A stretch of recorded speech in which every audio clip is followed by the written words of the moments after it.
Man sentenced to life in prison for murder of Police Sergeant Matt Ratana.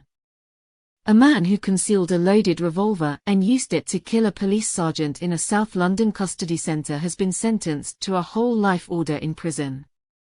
Louis Dezoiser, 26 of no fixed address, was convicted of murdering Matt Ratana last month following a trial at Northampton Crown Court.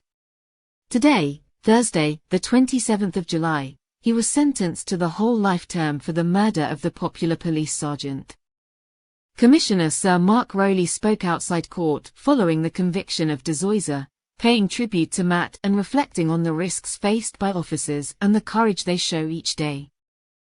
Sir Mark said, Matt dedicated almost 30 years to policing and was nearing retirement when he was tragically murdered.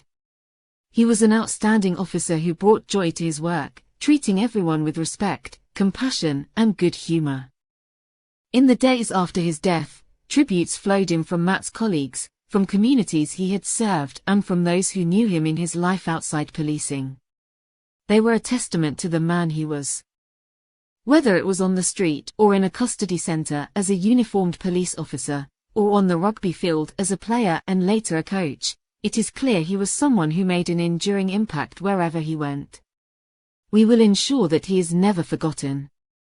I have also seen the heavy impact that Matt's murder had on his colleagues, those he worked with in Croydon, and also the many officers and staff he had served alongside in his lengthy career.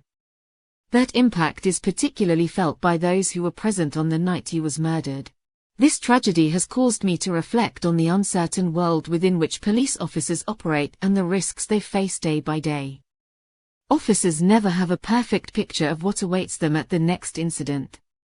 Every day we take several firearms off the streets of London and the majority are seized by unarmed officers. The men and women in policing, daily stepping forward into uncertainty and risk, truly remarkable.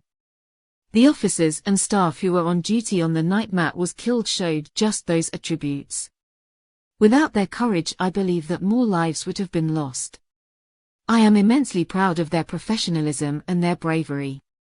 They have my enduring admiration and my full support. Matt's partner, Sue Bushby, read out a moving impact statement in court detailing the devastating impact his loss caused for her. Other statements from Matt's adult son Luke and his mother Teresa, who live in Australia, as well as representatives of his family in New Zealand, were also read out.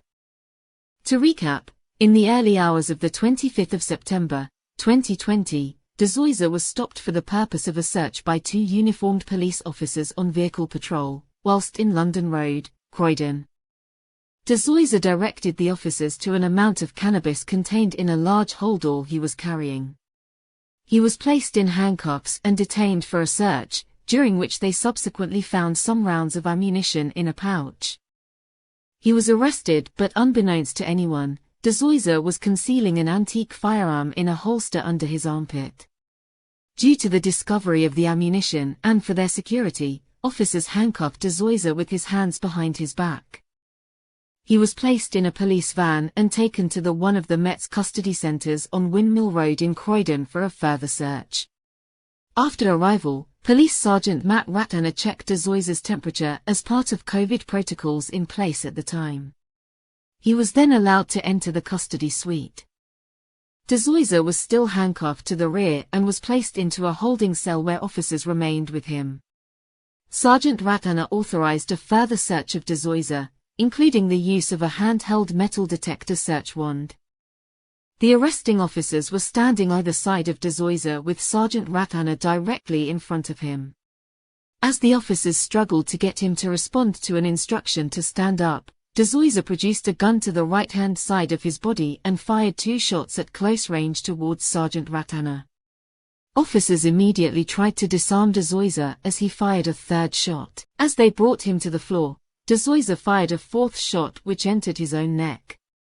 Police officers, staff and paramedics attempted to save Sergeant Ratana's life. Tragically, despite their best efforts and being rushed to hospital, his injuries proved fatal. Dezoiser was given life-saving first aid, during which the hidden firearm holster was discovered, and he was subsequently taken to hospital. Dezoiser had sustained serious injuries. On the 13th of November, 2020, once he was well enough to understand, he was arrested on suspicion of murdering a police officer. On the 29th of June, 2021, he was deemed well enough to be formally charged with murder.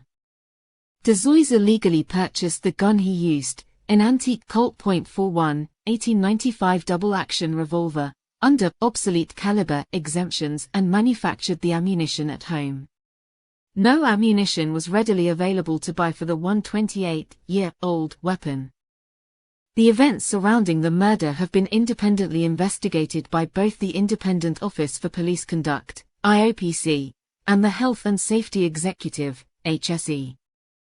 The IOPC investigation into the search of Dezois found no indication any officer behaved in a manner that would justify the bringing of disciplinary proceedings or that they had committed a criminal offense. They did identify some learning for 2 individual officers around body searching and transportation of detainees. The IOPC has recommended to the National Police Chiefs Council, NPCC, that they consider the implementation of handheld metal detectors in all police response vehicles and vehicles used to transport detained persons. At the time of the murder, handheld metal detector wands were already in use in Met custody centers. Within weeks of the murder, the Met began a rollout of handheld search wands to vehicles used to transport suspects. Now 4,300 wands have been issued for use across the Met for frontline officers in custody, vehicles, and a pool of devices has been allocated for officers in vehicles and on foot cycle patrol. Officer and staff safety is always a priority for the Met, and safety procedures, training, and equipment are constantly kept under review. The Met has further improved its public and personal safety training, PPST. Training places a significant emphasis on scenarios and practical skills that officers can immediately implement. From February 2022, the use of search wands was incorporated into training, which focuses on their practical use as well as enhanced searching of persons and vehicles. Thank you for watching. Maybe now is a good time to subscribe below.